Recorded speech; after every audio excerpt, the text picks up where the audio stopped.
This is the Ben Herman Show. Hey, what's up, everyone? Ben here from Profitable DJ. I've got my man Fernando G here in the flesh right now. I actually have to read off his resume because he's just got so many things that are just amazing about him. So first and foremost, he's the host of the Mixdown, which happens on Vibe 997 here in Las Vegas. In addition to that, he's also the owner of Elite DJs and Events Production Space out of Los Angeles. So he's actually resides in Los Angeles, but actually produces a radio show for the folks here in Las Vegas. In addition to that, also, he's a radio host, producer, and DJ. He's been DJing since the age of 9, which you have me beat, man. I started at 12, so 9, that's incredible. And then you grew up in LA as well? Correct, yeah. I grew up in LA, and then I moved for a few years to Central America, where my parents are from, Honduras. And then I came back, and so been here ever since. Yeah. Well, thank you so much for being part of the show, man. Thank you for having me, man. I appreciate you. Well, tell me, how did you get started? Oh, man. I mean, 9 years old. So, like, what inspired it? Was it a family member, or did you see it? It was actually my brother, my older brother, Marco. Well, what happened, ever since I was a little kid, I love music. You know, I like around the age of 5 or 6, I discovered my dad's records, the Beatles, Elvis, CCR, and I just fell in love with music. And we moved to Central America, to Honduras, for a couple of years because the neighborhood we were growing up was really bad. And so my dad's all like, we need to get out of here, let's go over there. So the first year I'm there, kind of like by myself with my mom and stuff. Second year, my older brother comes and my mom says, he's bringing his turntables, or a record player, she says. He's bringing a record player. And so I'm like, all right, cool. And she goes, but it's going to take forever because customs and this and that, blah, blah, blah. So we had to wait a few days and we go to pick it up and he's like, I need a truck. And I'm like, what kind of record player is this? I'm 9 years old and he comes with these speakers, turntables and a mixer. And I'm like, what the heck is this? This is like from outer space. I'm like, it's like a control room. And he starts messing with music and he starts spinning B-52s, Devo, The Police, and music that I just had not experienced just yet. And I'm like, this is awesome. You got to teach me this. So that's where it all began, man. Wow. And how long did it take you to learn and acquire like beat matching? It took a while. He was trying his damnedest to teach me, and I was just doing and cutting the music, I was like, this sounds about right, boom. And, from one genre to another, not even knowing what. And he's like, no, you got to beat match. You see, you got to do this. And he was trying, and it wasn't sinking in. But I started buying my own records and stuff. Like around the age of 15 is when my parents said, all right, you can go do a party if you want, but we're going to be there. And I remember my mom going with me and stuff and to my first party. And, was it like a high school party? No, it was a friend's party, a birthday party. Oh, cool. And it was in their backyard and stuff. And that was a lot of fun. But it wasn't until I hooked up with my buddy, Philbert, at the time. We were both buying records, and he went one day to a record store, and I went to another record store, and we both came up with the song Spin It. And I remember my brother doing this really cool effect, a filter effect with Transx Living on Video. And he put them both together and it made this filter effect. And I was like, that's cool. And so then I told him, oh, you got Spin It by somebody. Let me show you what my brother did. And so I started messing with it. And that song had a distinctive beat. The snare was kind of like a little, electronic sound. So it was like boom, boom, boom, boom. So I started beat matching it. And it dawned on me. Wait a minute, I said. This is how you do it. So give me another record. So I grabbed another record, and that's when I learned how to beat match. And then from there, it was learning timing and stuff like that, and effects, and there we went. Oh, wow. We were off to the races. I mean, it sounds like you had an easier journey than I did. So what ended up happening with me is, this is pre-YouTube days, right? So I got into DJing back in '99. And the internet was already a thing, so I was able to Google things up, actually it was Yahoo back then. Yeah. Yahoo. Yeah, exactly. And I just read on blogs about like beat matching and that you had to count music and you had to drop it on the one, right? Yep. So I had a Radio Shack mixer. I had a boom box with a tape deck and a CD player up top on one side and a Discman on the other side. For those of you who don't know what a Discman or a boom box is, this is for the prehistoric dinosaurs, right? So a Discman was really a mobile CD player, right? And because that's all I had, right? So Radio Shack mixer. Actually, Radio Shack was an electronics store, by the way. And it was popular. Everybody went there, man. Exactly. You can get anything and everything. Yeah, for sure. I mean, especially for entry-level DJs. I grew up in kind of a more rural town, so there weren't the Guitar Centers or the Best Buys or the Fry's, for instance. Exactly. So And I would just start it perfectly on the one every single time, right? And for some reason, it would start perfectly and then just trail off and train wreck every single time, right? And like they say, right, Albert Einstein says the definition of insanity is doing the same thing over and over again, expecting different results. Right. I kid you not. I probably did this close to 1,000 times. Okay, I'm not exaggerating here. And I was so mad, okay, that I took my Discman and I smashed it against the wall. And I was just like, I'm done with this. This doesn't work, right? Right. Walked away from DJ for 6 months. Ran into a guy who was actually back then. There's vinyl record stores, right? Right. So I was still into I still wanted to cure that itch, right? So I went to record stores to dig for records, and there was a DJ spinning, and I was looking at his stuff, and he had 1200s with Vestax 06 mixer, the skinny one. The skinny, the little small one, yeah. Exactly, right? Yeah. And he saw that I was curious, so he's like, come on over here, right? So he showed me, and I was like, dude, I've been trying to beat match forever. And for some reason, every time I drop it on the one, it's not working. He's like, well, what are you using? And I was like, well, Discman and Boombox. He's like, well, it doesn't have a pitch bend. You're like, oh. So I didn't know about BPMs, about matching the BPMs perfectly. Right. And so I was like, oh, okay. So it wasn't really mine. It was just the lack of knowledge that I had and the equipment that I had, right? And it's funny that you say that because the turntables that my brother had were these Techniques, okay? And the knobs, they were just little round knobs. And when I got my first set, we were talking before we started here about, when I went to my dad and I said, Dad, you know what, I want to get my DJ set up. And this, he goes, absolutely. He goes, I'll help you. I said, great. He says, get a job and go get them. Yep. I was like, dang. And I said, all right. So Saturdays. Great lesson from your dad. Yeah, right? yeah, Exactly. Actually, yes. Because what I did is I went to this furniture store that was in my neighborhood, and I just went over there and I said, hey, are you hiring by any chance? He goes, yeah, we need a delivery person for Saturdays to help my son deliver furniture. Nice. And I still remember the company was called Unclaimed Freight. And these guys would get furniture that was, off the trains that was damaged and stuff, and the department stores wouldn't take them. So they would repair them and sell them. Cool. And so every Saturday I would go, and I forgot how much I was paying. It was like $60 or something like that every Saturday for a couple of hours. And Radio Shack was right up the street from there. So I went in one day, and they had the little realistic mixer that we all started off with, the little buttons for Q and the little up and downs, no crossfader. And I put that on layaway. So boom, boom, boom. Then I go back and I get a realistic turntable because it had that pitch control. Not knowing the difference between direct drive or belt driven. I just saw the knob and I said, turntable, mixer, all right, we're on the road. Same thing. I used to take care of my nephew, and you may know him, Lenny G. He works out of Los Angeles on Mega 96.3. Oh, nice. On air DJ there. And he, baby, my sister used to say, can you help me babysit him and stuff? And I was like, absolutely. Can I bring my turntable? She's like, yeah. So back in those days, they had these smaller little record players with a cassette deck and 8-track. Okay, so I said, I gotta figure out how to hook up this other turntable so I can have 2 turntables. But everything on the back was outputs. There was no inputs. So I was trying to figure it out. And I'm looking, and then I noticed that this little turntable was kind of like on springs on top.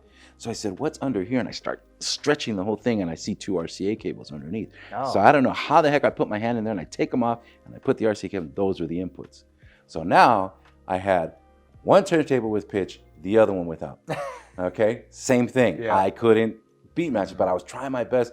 And the difference between direct driven and belt driven is obviously direct is a lot smoother. Yeah, you can hold the record and the bottom spins, just let it go and it flies. Whereas the belt driven, you hold that sucker, you let it go, boom, and it takes off. Yeah. So then you're having to try to slow it down.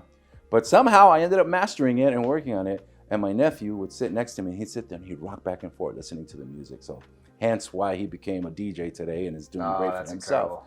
So that was a lot of fun, just growing up like that. But like you said, that aspect that my father said, you know what, buy it yourself.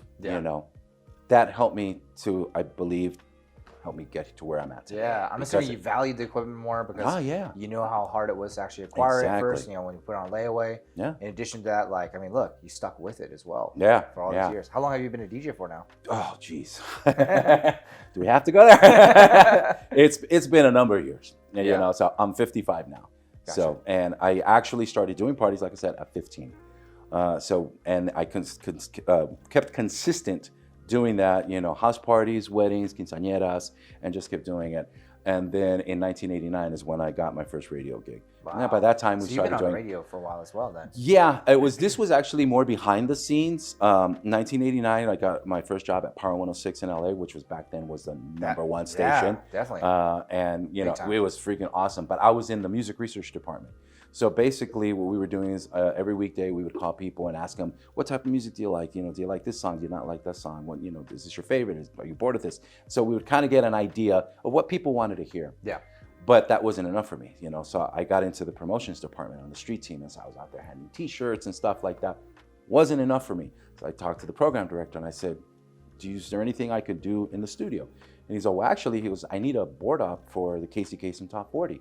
And that was back in the day. It was like, you know, America's Countdown and stuff. Yeah. Popular across the nation, syndicated pretty much on every single station. And it was pre-recorded on reel to reel. And so every Sunday morning, 6 a.m., I was there in the studio running the board and, you know, doing that show. And it was like, fun. It wasn't enough for me. In the evening, there was a radio host. His name was Frank Lozano. Amazing guy, very cool. His show was called Lozano and the Loose with the Loose Crew. And he had a couple of girls and guys that were in there with him, kind of like sidekicks. And then one day I just happened to walk into the studio. He's all, "Hey, Fernando, come on in." And this is and next thing you know, he goes, "Want to go on air?" And I was like, "Hell yeah." And then he's all like, "All right, boom." And we start messing around. And then he asked me a question. And I don't know why. He's introducing everybody. And he goes, "So what should we call you?" My first name is Hector. I go by my middle name, Fernando. And I don't know why. I just said, "Oh, Héctor Fernando Alejandro Alonso González de Tito." And he's all like, "Okay." You know, and I was like, what the hell? Why did I do that? You know? And so that's what nervous, huh? Yeah, I was. And then he's just like, he's all like, "All right." Every night he would introduce everybody. And then, of course, we got Héctor Fernando, blah, blah, blah, whatever your name is. He'd go like that. And so it became a fun little spiel. So he taught me a lot, you know, timing and stuff on air, you know, hitting the posts and all that stuff. So it was a lot of fun. And then, like, a little bit after that, I'm walking in the hallway and the production manager comes in and he says, "Can I ask you for a favor?" And he's like, "Yeah, come here." And he pulls me into the studio and he says, "Read me these lines." And it was just like two sentences. And I go, boom, boom, boom. And he goes, no, do it like this. And he starts telling me like this. And he goes, "All right, cool. Let's do another take." And then, boom, he goes, "Okay, great, got it." And next thing you know, my voice is on a little commercial. Oh, yeah, and I was gotcha. like, cool. Spot, yeah. And I go, "Dude, that's awesome, thanks." He goes, "No, yeah, cool." The next day he goes, "I need you to do a 60. You think you can handle it?" And I was like, "Sure, let's do it." All right, boom. So he ends up hooking me up with an agency. And they call me and they said, "Hey, we've heard your voice. And we'd like to hire you for a commercial." And that was like probably 8 months into starting in Power 106. Wow. And so that was when I got into voiceovers. And I was like, this is fun, you know? That's great. It just started to evolve from there. One thing I'm drawing from your lessons here is that you just said yes to things. Yeah. Like that's been a consistent pattern in your life, and that's what's probably gotten you to the successful place that you're at now. For me, it's important that you try it. You know what I mean? It's like you see so many people that they tell you, don't be the what if guy or the what if girl. You know, it's like, don't be like, "Man, what if I had done that? Yeah. What if I, done that commercial? What if I walked in the studio with Frank Lozano? You know, what could have happened? No, do it. It's better to go in there. It's better to go in there and make a fool out of yourself and then say, "Hey, cool, thanks, man. We appreciate you, but you can leave now." But you tried, you did it, and then you learn from that. You say, "Okay, how can I do this better next time?" Yeah. You know? Definitely. And you just keep going. Never stop, never give up. Say yes to everything. If there's an opportunity, take it. Yeah. Don't and be I'm like, assuming it wasn't just a smooth road the entire time in your career, right? There's probably some roadblocks. Oh, heck yeah. There was a lot. I mean, life gets in the way. You know what I mean? All Absolutely. kinds of stuff. Definitely. You know, I mean, I was playing football. I messed up my back. You know, like, there's a lot of things I couldn't do there. You know, and there was a lot of stuff that I want to do. For example, music production. I had been wanting to do that since I discovered music production. I said, "Man, I want to do this. I want to learn." And but I never did. And unfortunately, I was dumb. There was an opportunity that I had to go, and this is one time that I didn't grasp onto it. There was a production studio, a school. It was called the LA Recording Workshop in Los Angeles, and it was amazing. And I didn't jump on it when I had the opportunity. It was at a low rate, you know, and I said, I should do this, and I kept saying, I should. Yeah. And the next thing you know, when I decided, that rate had like tripled, and I was like, I can't wow. afford this. This is impossible. There's no way at that time. Yeah. And so I was like, okay. So I let that dream go, but it was always bugging me. Man, I should do something. I should go and I should look into schools and I should do something. And I kept doing that I should. And later on, in early 1999, I get on air at a station in Los Angeles called Vivo 107.1. And it's a Spanish station. And back then, Rock en Español was really starting to take off, you know. And I become the Rock en Español DJ. And it was funny because I wanted to be the Power 106 DJ. Yeah. And when I was at Power 106, I said, watch me be like the guy in the song by Walla Voodoo, I'm on a Mexican radio. Yeah. Well, that ended up being me. I ended up being on a Mexican radio. Okay? Yeah. What I came up with was kind of cool because at the time, the younger generations was starting to transition into the Hispanic music. Like before, when I was younger, Spanish was like, oh, hell no. I don't listen to Spanish music. That's mariachi, and I don't like mariachi and stuff. That's what my parents listened to. Yeah. So it was like that. But at that time, it started to evolve, and the youth were like starting to recognize their culture and their music and stuff. And the music started to evolve. So the Spanish rock was like kind of like, 80s, new wave and stuff. And it was really cool. It was fun. It was hip. So it started to take off. At that time, my Spanish wasn't that great. Okay. My first language is English. I would speak Spanish with my mom, but there was a lot of words that I didn't know how to pronounce and stuff like that. Yeah. So when I went on air, I would speak Spanish, but then I would get stuck and I was like, how the hell do you say this word? Screw it, say it in English. And I just started doing it. And so kind of in LA, I was the first kind of Spanglish DJ. Spanglish, huh? Yeah. And boom, and that started to take off. And I remember the program director, he goes, I need to talk to you. And I said, what's up? And he's all like, so the way you talk. And I was like, I know. I go, my Spanish is not the greatest. He goes, no, I love it. Keep it like that. He goes, because that's the way the youth speaks. Oh, really? He's like, that's the way they're talking. So keep it that way. So you're like, with the times. So at that time I said, hey, well, if I'm doing a Spanglish thing, why don't I do a Spanglish format and do the Rock en Español, but combine some new waves and classic hits. Yeah. And that's what took that show and started elevating. So it started to take off. And I was really part of that because I ended up competing with Power 106 and Kiss FM, which were the top stations in LA. So I was like, yeah. So that was happy times. That's great, man. That's great. Well, I want to step back a little bit because you had talked about your name being very long. It was like Hector Fernando Garcia, whatever. Yeah. Right? How'd you end up with Fernando G then? This is an interesting story. That one's interesting. Growing up, everybody knew me as Hector. And so when I started DJing, I was Hector G. Back in the 80s, everybody had funny names. Like everybody was like Mondo Nemesis, Richard Vision. I was Hector Night Reaction. Everybody knew me as Hector Night Reaction. So as I start working in radio, after the stations, the original stations I started at Power 106, I worked for a station called Que Buena. And it's a regional Mexican station, but I'm doing promotions. And so on the weekend, I'm doing live call-ins. 1 minute, where I was like, hey, it's Hector, I'm out here, come down and join us at the Vallarta Supermarket, blah, blah, blah, we're giving away this, giving away that. Specials are this. So I was doing that on the weekends. Lives, yeah. At the time, I was working at a club called Pappy's Nightclub. And my brother, Marco, the one who got me into DJing, was like the sales rep. And he says, hey, we're going to do we're going to go on public access radio and we're going to do a Rock en Español show. And he goes, you want to mix? And I was like, absolutely, let's do it. That'd be cool. So we go on this Korean talk show station. Okay, it's all Korean talk all day. Saturdays from, I think it was 11 to 1. We reverted to Spanish Rock en Español. Okay. And my brother hires this guy from a Spanish station out in Riverside. And he goes, okay, you're going to mix, this guy's going to talk. All right, let's do it. Let's make it happen. But the guy comes on the air the first night, and I start off with the hottest song of Rock en Español. It's a song called Entre dos tierras para héroes del silencio. It's like a killer rock song. And we start with this energy, and my brother goes, all right, let's go, let's see. And the phone lines are lighting up and stuff, and everybody's like into the program and the music. And the guy comes in, we call the program La Onda. And in Spanish, he goes, La Onda está al aire. Call us and request your song, just like that. Yeah. So my brother and I look at each other, and my brother's all like, okay, you got to bring the energy up. This is energized. Okay, cool. Does the next segment, same thing. Blah, blah, blah, blah, blah, blah. Call us.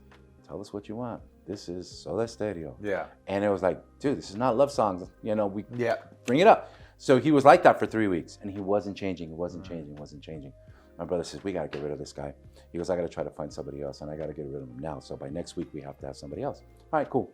So by Wednesday, my brother calls me and says, I can't get anybody. I need you to go on. I go, dude, this is all Spanish. I said, I can't do all Spanish. And he goes, just do your best.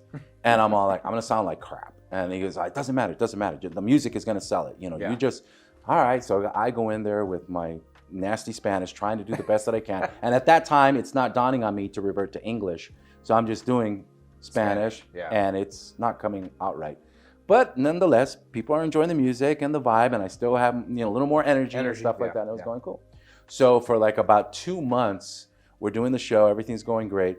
Then at my regular job, the owner calls me in. He says, hi, I need you to come in. He goes, I understand you're doing a radio program on another radio station. And I said, oh, yeah, it's public access. It's not Arbitron, you know, rated, and this and that, and it's rock en español. Yeah. He goes, conflict of interest. Oh. And I said, no, not really, because it's not a real radio station, and this and that. He goes, doesn't matter. He goes, it's a conflict of interest. It's another radio station. You're on the air, and you're on the air here. And I go, yeah, but I'm like, you know, 5 minutes, you know, a week, you know? And it's like, and then he's all like, I don't care. He goes, it's a conflict of interest. You either stay here or you stay there, you choose. Oh, wow. You know, I was making $50 over there, and I was making my salary over here. So I'm like, shit. You know, I'm like, how am I going to do this? You know, what am I, you know? And I'm all like, trying to sell, you know, plead my case. And I'm all like, it's not Arbitron rated. They don't have any ratings. They don't subscribe. They don't do this. This is rock en español. This is, you know, regional Mexican. Yeah. It doesn't, it's still in the same market? Is that what? It was in the same market, yeah. Gotcha. And then he starts to think about it. He literally sits back and he goes, okay, I'm going to let you do it. I said, great, thank you. You need to change your name. Huh? Ah, and he goes, you need to change your name. He goes, here, you call yourself Hector G. Over there, call yourself something else. That's the deal. Take it or leave it. Okay, cool. I call my brother. I got to change my name. And he's all like, okay, we'll figure it out. Don't worry about it. I have a week because that happened on that Monday. So by Saturday, I have to change my name. So I'm thinking, Hector Night Reaction? No, because he's going to get mad because I say Hector. You know, I'm thinking Night Reaction? I'm like, oh, it doesn't sound right in Spanish. And I'm like, So I'm trying to figure it out. Now, mind you, back in that day, rock and pop is what was the big thing. Yeah. So they would say rock y pop in español, rock and pop. Yeah. So my brother calls me up on Thursday and says, I got your name. I said, what is it? And he's all, Rocky. Rocky? Yeah, like the movie, Rocky. How am I going to call, why would I call myself Rocky? Because your last name's going to be Pop. No. I said, no, I'm not going to do that. So Friday morning, I don't know how it was. Somehow I'm putting away my ID for whatever reason, and I have my full name there, Hector Fernando Gonzalez. And the only one who ever called me Hector Fernando was my grandmother. So I never used Fernando. So I'm looking at it, and I go, Hector Fernando. No, I can't use Hector. Fernando G. And then I said it in Spanish, Fernando G. Spanglish. Ooh. I go, that kind of works. And I'll roll the R, and then I'll say my G in English. So we do that. That's how it came about. Gotcha. And that's the one that you used on the other station, not... I used Hector G on the other station, and then Fernando G on this station. He was okay with that, huh? Yeah, it was fine with it. Yeah, Gotcha, it was that close. Yeah, and it was like, all right, no big deal. So the funny thing was that from one Saturday to another, I was Hector G, and then I started off as Fernando G. Yeah. I don't know what the hell these people were smoking, but all the people that started calling in, they're all like, oh, you're new, huh? And I'm like, yeah. And they're all like, oh, you're way better than the guy that was there last week. You're awesome. I was doing the same thing. I just changed my name. So I'm like, thanks, man. I appreciate it, you know. And then I asked my brother, I said, what do you think it is? He goes, I don't know, maybe because you're rolling the R, and before you were just saying Hector G instead of Hector G. Oh, okay. You know, and over here, but Hector G didn't sound right. Fernando G sounded better. So it just seemed to flow, and I think that they kind of identified more with it, and so that's probably why it took off. Gotcha. And so it's funny because I know people from my earlier years that call me Hector, and after a certain period, everybody calls me Fernando. So sometimes people are like, Hector. Oh, that's me. Hey, what's up? You know, and it's like, so, but yeah, that's how it all came. So now I'm curious to find out, why are you going with Fernando versus Hector now? Well, because it started to take off more than Hector. Gotcha. Hector was more like the guy that wasn't on air. He was just the mobile DJ. And then all of a sudden, Fernando started to take off. After that, I landed my first official on-air by myself gig on Superestrella in Los Angeles. Wow. Which was the real official, rock en español station in Los Angeles. Yeah. So I landed it there. And then after that, it kind of just started to take off. And then, with it. Gotcha, makes sense. Promoters, agencies, advertisers, they all started to know me as Fernando G. And then when I came to Viva, that's when it really took off. Wow. And it was just like I was doing nightclubs every Friday, Saturday night. We were broadcasting live from the biggest nightclubs in LA. Just, carte blanche, but it was also a humbling experience because for 5 years, I was like on top of the world as a rock en español DJ. I mean, literally to the point where I would show up at a club, big line, and the owners would be like, "Hey, Fernando, come on up, bro, boom." Just like in Goodfellas, remember where they walk out, it was like that, It was like, boom, they get me a table, give me a bottle, what's up, and this and that. The second I wasn't on air, that all went away. All went away. And it was good that it happened to me because there was a period where I was getting a little like, I'm Fernando G. Yeah. The Everybody ego starts knows me. Flaring up a little bit. Yeah. I start inflating my chest a little bit, like, you know who I am, It's like, and it's like, boom. But when that happened, it was like, okay. And so I said to myself, if I ever get this opportunity again and it starts to take off, I need to stay humble. I can never let this get to my head because at any moment it could be taken away again. Yeah. You know what I mean? So I just decided, you know what? I'm going to be cool. I'm going to do my best. I'm going to work my ass off to just end off on a high note. And at the same time, try to help others and try to teach them what I've learned. Love that. Yeah. And it has been an excellent ride, especially with this mix show now, because when we launched it back in 2017. And I was actually already out of radio. I had already started my company because corporations kind of took radio to a different path that I was just not happy with. I see. It wasn't like before we had fun. You look forward to going to it and just having a good time. It was just too corporate now, just ridiculous. And it was just like, no, I said, I'm done with this. So I let it go. Started my company, things started to work. And a very good friend of mine, he was actually my best friend, ends up buying these radio stations here in Las Vegas, which is 5, The Drive, and The Country. And him and Larry Miller from Sit and Sleep in Los Angeles, and another owner, Richard Heftel, which was the owner of Heftel Broadcasting, they all team up and buy these stations. Calls me up, hey man, I need your help. And he goes, I need you to come move to Las Vegas. I'm like, what am I moving to Vegas for? And he's like, I bought these radio stations and I need your help in marketing and promotions and a bunch of other stuff. And I'm all like, yeah, no, I don't want to move to Vegas. He's like, you love Vegas. I said, no. I love visiting Vegas. I don't want to live in Vegas because then I'm not going to love Vegas anymore. And he's all like, but we can do something. And I said, I don't want to do radio. I just don't want to do it. Thank you, but no thanks. And he kept bugging me. He goes, well, can you do me a favor? Can you help me out with the presentation? I have a client. It's been difficult. You have really good ideas. Can you just come up with something? I was like, yeah, okay, cool. So I do this little presentation. 2 weeks later, he calls me up. You nailed it, bro. We closed the deal. I'm cool. Congratulations. Well, good luck with everything. Well, can you help us out with another one? I really need and I was like, dude. Slowly lured you in. Yeah. And he starts like doing this thing. Yeah. And he kept at it. He goes, I really need you. And I said, you know what? I talked to my wife and I said, you know what? I'm just going to throw something out there and let's see if he bites. All right. So boom, I put this big proposal. All right, here's the deal. This is what's up. I want this much. I want to work from home. I don't want to go out there unless I really have to. And this is going to be my scope of work. That's it. Mm-hmm. He takes it. Well, clearly he wanted you, so yeah. And I was like, all right, let's go, let's move. So but this was now marketing promotions. It wasn't on air. And like about 8 months in, he calls me up. He's all, I need your mix show.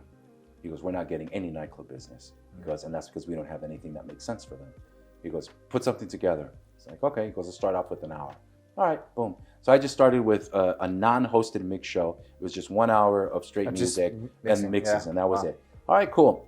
They get a small nightclub. I forget what it was called. It was like a karaoke bar nightclub off the strip, and they were happy with it, and they were sponsoring it. And so that opened the door to start getting more sponsors. So we advanced to 2 hours, and then 2 hours, and that's to 3, 4. And then we went from Friday to Saturday. And when that happened, Hakkasan started to sponsor it for a little while. So I was like, all right, cool, we got Hakkasan. And so I'm like, that's MGM, right? Yeah. So I'm like, hopefully I can go DJ at Hakkasan one of these days and they'll like it and stuff. So it starts to go. The station at the time just wasn't big enough. So they're all like, okay, thanks, but it's not really working for us right now, but we'll move on. this younger girl comes in as a sales rep and she closes Dre's nightclub, and they say sponsor it, but they want hip hop. The station is more like pop commercial, and they're all like, okay, let's do hip hop. The owner tells me, you're going to do hip hop. I go, it's going to kind of clash. She goes, I don't care. You're doing hip hop. They're paying the bill. And I was like, all right, let's go with it. And so we went from commercial to hardcore hip hop. I mean, it was like deep and some commercial. And what era was it around? This is now about 2018, 2019. Okay. Gotcha. So we're going in, everything's going smooth, and they're sponsoring, and they were on for a good while. Boom, pandemic hits. So as soon as everything closed down, they're all like, well, there's no need for us to sponsor because we can't open our doors right now, so there's no sense. So we're trying to maintain it, and finally the owner calls me. He goes, we're going to have to shut a lot of things down. And I'm thinking, okay, he's going to let me go right now. He goes, we're just going to close the mix down. He goes, I still need your help with marketing promotions. So, but let's negotiate because money's just not coming in. All right, is what it is. So we shut down the mix show for about 2 years, and we start all over again. So a year ago in April is when we relaunched it. I end up doing sales now because everybody that was like the aggressive salespeople during the pandemic, they all left. They went to other gigs. And so the salespeople we have right now are good, but they're not going after the clubs. They're going to, you know, agencies and stuff like that, which is cool. It's great. You know, it's making the money. But now everybody's kind of like put my show on the back burner. So I'm like, screw that. I'm knocking on doors. I'm selling my show. So I start knocking on doors. And in fact, 2 years ago, I come to MEX, Mobile Entertainment Expo, and I talk to the guys from Meadows DJs, local guys here, and they sponsor the show. Boom, and that opens the door. So now I start getting other people, start getting Fremont Street involved, and I start selling my show at the same time that I'm producing and hosting it. Wow. So I'm like, let's take it. Let's go to the races. So what I did was when we came back and the owner says, let's launch it again. I said, okay, this time I want to do it my way though. I said, I want to do the commercial thing because every station has that. I want to do the hip hop thing because it clashes with our format. We saw that it didn't work for us. I said, I want to do a little more Vegas style, underground, house, tech house, EDM, stuff that, you know, people come here to listen to, sure. You know, so that when they're driving in, they're all like, oh, they're getting hyped up. Yep. Makes sense. But because I was doing so many other things and I was still running my business, I'm still doing my voiceover work and stuff like that, I said, this time, instead of me doing 4 hours, I'm going to invite guest DJs. And so I start bringing in DJs, just people that I know. I'm like, come on, let's do this. And then little by little, I start getting some bigger name DJs. Just recently, we had Dave Auday, we had Bad Boy Bill, Alex Peace, you know, and so it's starting to move. Bill. And then I get a call from the owner, and he says, I got to make a change. And I'm like, uh-oh, here we go. He goes, yeah, I have to eliminate the streaming from one station to transfer it to another. And I'm all like, okay. He goes, yeah. He goes, your show's doing good, but we're getting a lot of streaming, so I need to shut the drive down and bring it so that we get more people listening to your show. And I'm all like, how is that happening? And then it dawns on me, I'm like, hello, you're inviting DJs from across the nation, even the world, and they're all promoting it, sharing it online. Wow. And so they're obviously out of state, so they start streaming. So it's now bigger than local, right? Yeah. And so I'm all like, that's the ticket. Definitely. Boom. So everybody that I talk to, like DJs that I know that host other mix shows, they all tell me, drop it down to an hour, 2 hours. It's too long. It's too long. And I'm all like, okay. I'm all thinking, but this is Vegas. People are driving in, you know, they're coming in. I said, I don't know. I think I should leave it like that. And originally it was called the Vegas Mixdown. So then I nixed the Mixdown and just left the Mixdown. And that helped me because now what I created was a 1 hour edited version as podcast. Yeah. So that's starting to international. Yeah, right? So exactly. So now that's starting to grow. And right now we're in talks with the station up in Northern California. They want to syndicate it. So I'm already taking that little path to the next step. And I'm real excited about, you know, what's going on. And again, I'm bringing DJs that have been with me from the get-go that said, we want to help you, we want to help you. And these were the guys that were with us last night. They're going to be with us again tonight. And I'm all, let's go for the ride. Hence, going back to what I was talking about earlier about helping others. Yeah, you know what I mean? And not just making it about me. Just last night, we had a DJ contest to showcase a DJ. And DJ Jago was the winner. It was, at the beginning, it was a little light. The attendance was low, and he went on. I think he was a little nervous, and he felt that he didn't do well. I thought he did great. He was fine for what at the time slot that he had. He did good. You know, started off light, but then by the end, he had everybody dancing. He's working it. Yeah. And so, you know, we're going through the night, and then I see him side stage, and he's just kind of like standing there like this. And I go, "What's up, bro?" I go, "You should be happy about this." He goes, No, yeah, I am. I appreciate the opportunity." He goes, "I just feel that I sucked." I go, "No." He goes, "I'm sorry I let you down." I go, "What are you talking about?" I go, "What do you mean?" I go, "Dude, you didn't let me down." I go, "You did good." Yeah. He goes, "No." He goes, "It was, you know." I go, "Look, bro." I go, because one thing that I noticed, he was a little shaky when I saw Just him nervous, getting ready. yeah. And, you know, and I was like, "Bro, no, man." I go, "You did good, okay?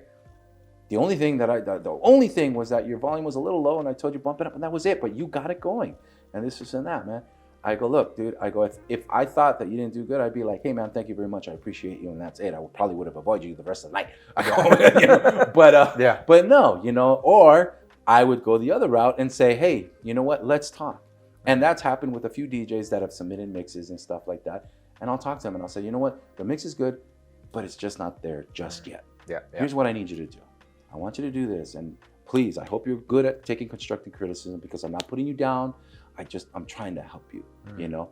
And some of them have been like, "Screw you. Who are you?" Because you're a radio DJ and stuff like that. All right, don't listen. You know what I mean? And they're still trying to get on. Those that listen are on the mix show, and they're doing other things. Now they're getting nightclub gigs. Wow. They're getting stuff like that. And it's not to say that, "Oh man, I know it all and this and that." I just know what's good for my program, you know? And so that's what I'm looking for. And so anybody that's willing to take that advice, hey, I'm here for you.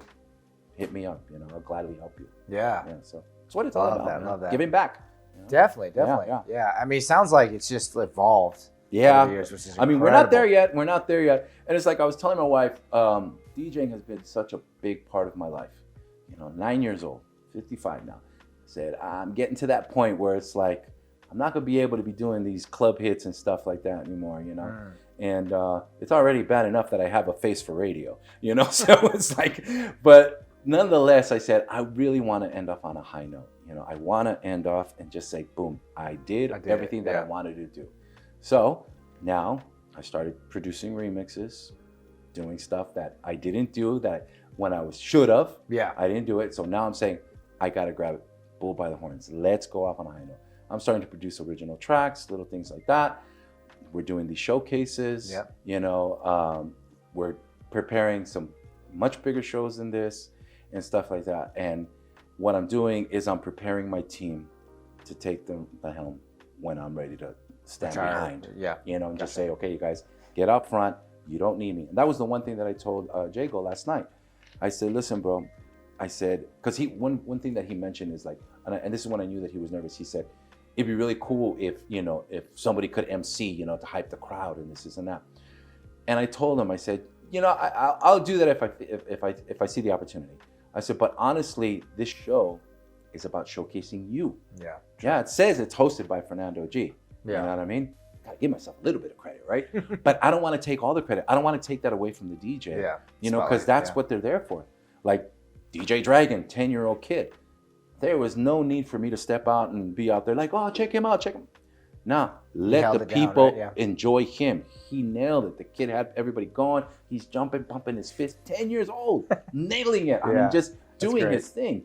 You know, and again, that's what this show is about. It's about showcasing the talent of the DJ, not showcasing me or my voice or my mixes and stuff like that. Yeah, I do it, but it's about that and building new talent. You know, of course, I love having the big names on the show, but at the same time, I'm looking for those DJs that are out there hustling, that they're at nightclubs every weekend. They're very active on social media, pushing themselves. I want to help them grow. And not many radio stations or mix shows are going to give that opportunity to those people. Now, don't take me wrong. It is a radio show, and there is a business behind it. So I can't just have anybody. You have to have some talent. You have to be doing something. And I search for that. And I've had a lot of DJs say, "Hey, I'm a DJ too, and you know, let me send you a mix." And it's just like, okay, you're not just there. Keep practicing. You're not there yet. Keep doing it. Keep doing it. Keep going for it. Or they have very low followings on social media, and they're just getting started. They're not really as active. You know, you see a post, and then 6 months later, you see another post, and it's like you got to be aggressive. You got to be hungry. You know what I mean? And it goes back to the way I was when I started at Power 106. That I started off in music research department. I later became the director of music research. And while I was doing that, I was in promotions. While I was doing that, I was Sunday mornings and on holidays working the mix board. And the evenings, there were times, literally, I kid you not, I would work the Frank Lozano show, and then I would spend the night because I would have to be in at 6 a.m. Frank Lozano finished at midnight, so I said, screw it, I'm just going to spend the night in the Jock Lounge and work the board in the morning. Other times we would do a nightclub, and I would spend the night there. And that's the type of dedication that I had because I had that passion for it. Yeah. And the thing is that sometimes as we get older, we lose that passion. We're all like, it's the same thing. Yeah. Don't lose it. Don't lose it. Stay focused, and keep that passion going. And I think that what helped me was my ability to harness everything that I've learned. Voiceover, DJing, production, marketing. So I was able to keep myself busy and focusing. So maybe the DJ aspect kind of slowed down. Okay, let's focus on marketing promotions. Yeah. Let's get into this. Maybe this starts slowing down. All right, let's make sure that we're doing voiceovers. Now I do a little bit of everything, and sometimes I get a little overwhelmed, but it keeps me like, okay, let's go. Yeah. Last night we finished at 1 a.m. At 6:30 this morning, I'm sending texts. Hey guys, okay, don't forget tonight's call time is 6:30 instead of 5. Yep. And it's like, one of them, they were like, damn, dude, don't you sleep? And I'm like, sometimes no. You know what I mean? It's like, but because the entire night, I'm like, okay, what I got to do? I have to do this, I have to do that. But at the same time, you have to play hard. And that's one of the things that, my wife and I started doing recently because we weren't doing it. And there was a period where we were both getting like really stressed out because it was just so much work. So much things happening, different aspects. We launched our photo booth business with our, elite DJs and event planning. We started doing more production. Just literally Saturday, we're at the Hollywood Bowl, helping them with their sponsor activations. We did a setup for their VIP pre-party, and then we help them with backstage because it's a huge concert. It's 34 annuals of the Mariachi USA Festival, and we do it every year with them. And then Sunday, I'm flying out here.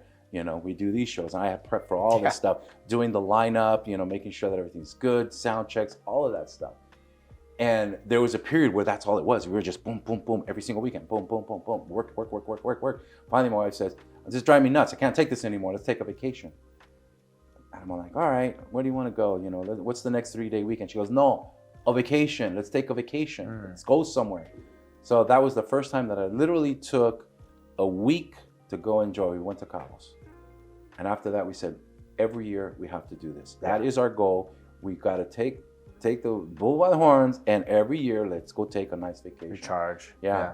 And we have 2 boys. And for me, it's something that I'm blessed with because I'm able to work from home. They're able to see me work from home and then see the rewards. For the first time last year, we went to Paris. Oh, that's amazing. This year, we went to London. Next year, our plan is Italy. You know what I mean? And what I'm trying to teach my boys is like, look, you see me doing this. Now, this is the reward of doing all of this. This past Saturday, my son worked with me for the first time at the Hollywood Bowl. The champion. We got there at 6 a.m. and he stood with me all the way until 2 in the morning. How cool is that to see like dad at work and all the. You have no idea. I was like, amazing. And what I loved about it is that I was hoping he was going to be like, Dad, I'm tired. When are we leaving or something? Nope. Yeah. He just was doing it all day long. That's great. Finally, and it was funny when I'm driving home, he's just knocked out. And I'm all like, I go, how did you feel? He goes, it was cool. He goes, can I do it again next year? I said, yes, you can. Oh, that's I great. go, that's it.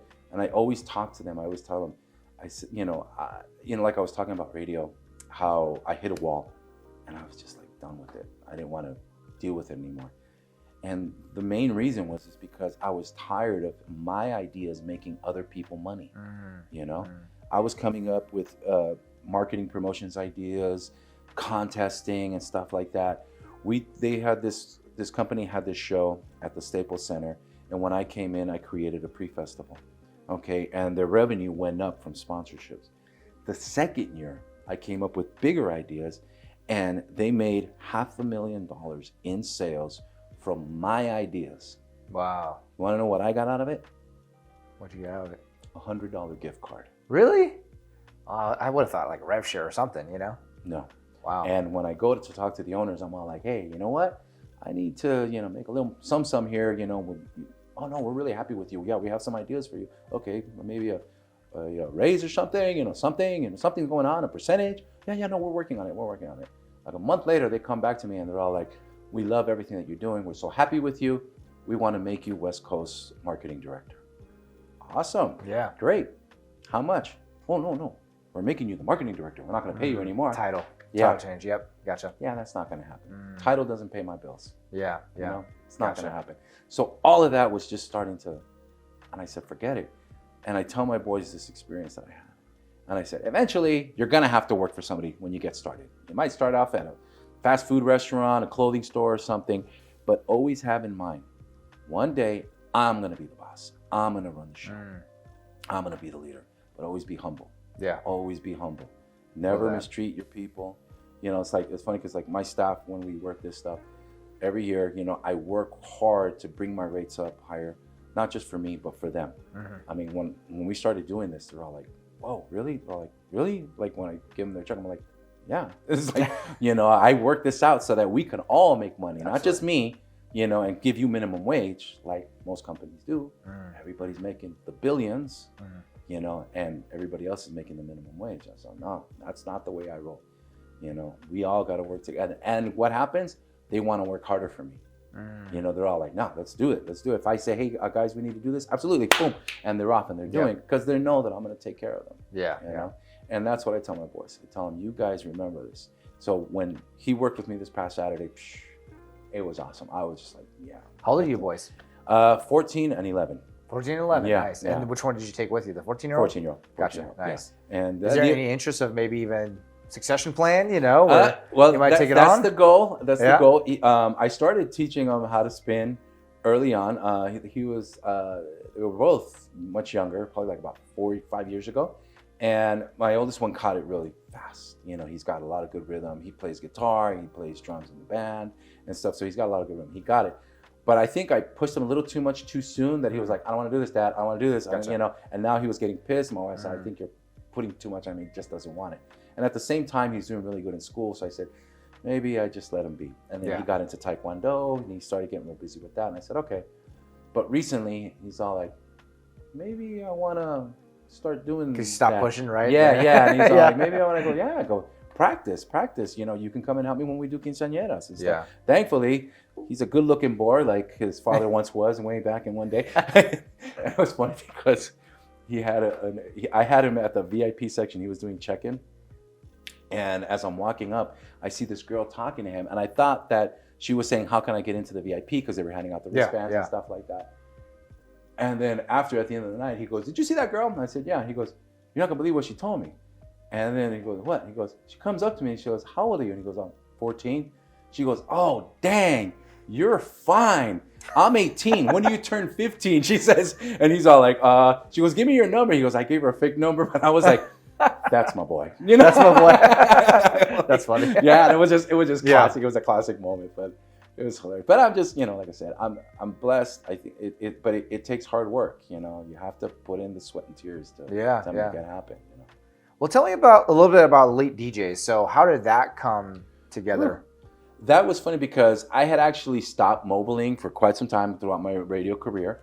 And in a way, I look back and I said, man, I should have opened this when I was actually on air, and I could have been huge. You know, totally. If I was doing this while I was on air, to book the radio talent for their weddings and events. Yeah, exactly. See that, for sure. But I didn't. So it actually happened once I hit that wall in radio, and I said, I can't do this no more. I tell my wife, I'm done.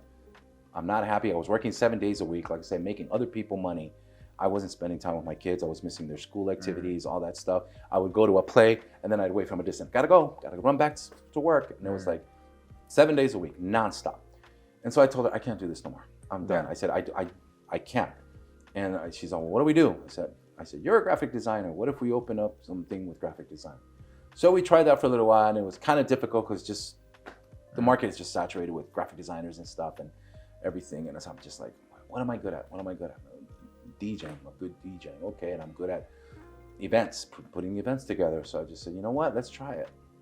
And she's like, I don't know about that. You know, you going back to DJing, you gonna do nightclubs again? I go, well, if it makes us money, you know, yeah, why not? She's like, I don't know. You know, you're gonna be gone at night, the kids. And I'm like, well, let's give it a shot. I go, let's start off with weddings and stuff. And the first wedding I did coming back, mind you, I had been on air. I already been off air for like about 4 years. And there were still some people that know me. But my first gig that I did when I opened my company, I charged $400. And my wife's like, what are you doing? She goes, you were on the radio. I go, yeah, I was on the radio. Nobody remembers me today. I said, I was Fernando G one day. Today, I'm just Fernando, a mobile DJ. Gotcha. Okay, so I said, I got to. There must have been some people that remembered you still, There right? were, there were, and it was funny because there were some people that when I started putting on social media, they would say, hey, aren't you Fernando G? Weren't you on the radio? And I was like, yeah, that was me. Like, oh, cool. Good to know that you're doing this. But they weren't calling at the time. Okay. So the people that were calling were people that didn't know me and they didn't care that I was at one time a radio DJ. Yeah, gotcha. You know? So it was just like, we want to save money, we need a good DJ. But then I just went out there and I started hustling. I started working it, boom, and then little by little, I started increasing my rates. I started adding a little more. I started creating packages. I started saying, hey, look, this, and that. And then I said, okay, now, when I got back on radio, I said, now is when I have to grab this and say, I'm on air in Las Vegas, so you're actually having a radio personality at your event and stuff, and this and that, and then harnessing that. And what I began to do was utilizing everything that I do for my marketing, my MC work, my voiceover work, utilizing that in sales. You know, utilizing that same technique. Yeah, definitely. And you know, Wolf of Wall Street. Yep. Okay. Sell me the pen. All right. And I started to think about that, and I started saying, yeah. And one thing that you notice, especially like Wall Street salesmen, what do you notice? They're polished. They're up straight, positive. They don't give no nonsense. Just boom. They got this confidence level. Yeah. And how did they build that? They build that confidence from learning every single aspect of what they're selling. Art form. Yep. For sure. So that's the thing that you need to do. You need to know every single aspect of your business and ask questions galore to get more information so you can say, okay, great, thanks for all that information. Now let me show you what I can provide with everything that you told me. I'm going to cover this at the rate that you're seeking, you know? Yeah. You know, and then boom, and then you slowly, little by little. And it's interesting because once you start raising your rates, bigger clientele starts coming. Absolutely. So little by little, it started to work, and that's how Elite DJs and Event Planning started to happen. And through my contacts in radio, I started knocking on doors. I reached out to Rodri Entertainment. I said, hey, you got this show. You know, I see that you have some sponsor activations. You need anything? She says, yes, we need a lot of help. She goes, in fact, I know that you're a DJ. Can you help me with my VIP program? I was like, sure, let's do it. Awesome. And so we went in there. We started doing video walls and everything for that. And she's like, I really need help with the activations. I said, let's do the activations. So we took that over. So now that took another step. So which is where we're going now, which is to build events. So right now I'm in talks with the recreational park in our area to start doing monthly events there. And so now we're starting to build that up. And again, that's me pulling out of the DJ aspect, getting behind the scenes, and again, prepping everybody else to get in front of and going out there. Me just striking the deals. Love it. That's the goal. So that's incredible. Yeah. Man, I love your story. Like, you have so much to your story. I got to write a book, to be honest with you. Absolutely. No, it's really incredible. I really enjoyed sharing time with you today. Likewise. You know, I'd love to invite everybody to check out Vibe 997. Yep. It's vibe997.com as well. Correct. Yeah. So basically, the show airs every Saturday night live on Vibe 997. You can stream it wherever you're at vibe997.com. And then if you enjoy podcasts, just look up the edited 1-hour version of the podcast. Just look up the Mix Down with Fernando G, and you'll be able to check it out. Of course, you can follow me on Instagram at I am DJ Fernando G. Perfect. And then those that are located in LA, how can they get in touch with you for your entertainment company, for instance, for info special at events? Elite DJs on there. So that's basically it. Is there also a website they can check out? Yeah, EliteDJs.net. Awesome. Perfect. Ben, well, thank you so much, man. Fernando G. I really appreciate it, for sure. Definitely. Thanks a lot. Yeah. It's awesome.